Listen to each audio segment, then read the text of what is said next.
దొండకాయ కర్రీ. దొండకాయలు మంచిగా 2 సార్లు కడిగి ఒక ప్లేట్లోకి తీసుకొని చివర్లా కట్ చేసి తీసేసి చిన్న చిన్న ముక్కలుగా కట్ చేసుకోవాలి.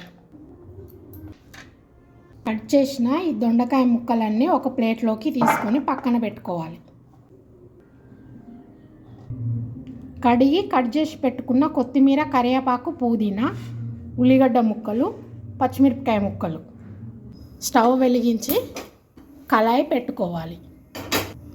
కళాయి వేడెక్కినాక నూనె పోసుకోవాలి. నూనె వేడెక్కినాక జీలకర్ర, ఆవాలు వేసుకోవాలి. ఒక ఎండుమిర్చి సుంచేసుకోవాలి. ఉల్లిగడ్డ ముక్కలు వేసుకోవాలి. పచ్చిమిరపకాయ ముక్కలు వేసుకోవాలి. కలుపుకోవాలి.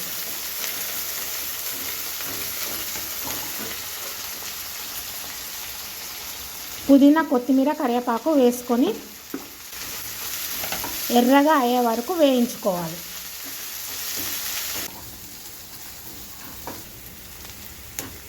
ఎర్రగా వేగినవి స్టవ్ సిమ్లో పెట్టుకోవాలి. అల్లం వెల్లుల్లి పేస్ట్ వేసుకోవాలి.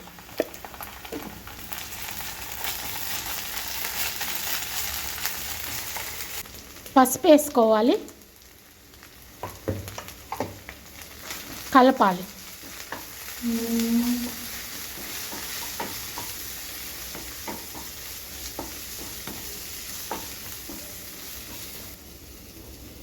దొండకాయ ముక్కలు వేసుకోవాలి. కలపాలి.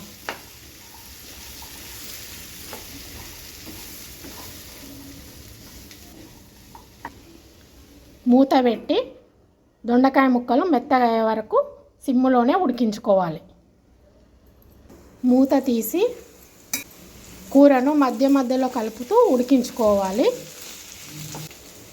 కూరకు సరిపడినంత ఉప్పు వేసుకోవాలి. కలపాలి.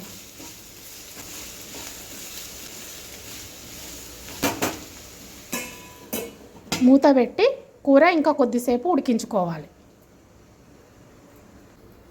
మూత తీసి చూడాలి. కూర అయితే ఉడికింది. స్టవ్ బంద్ చేసుకోవాలి.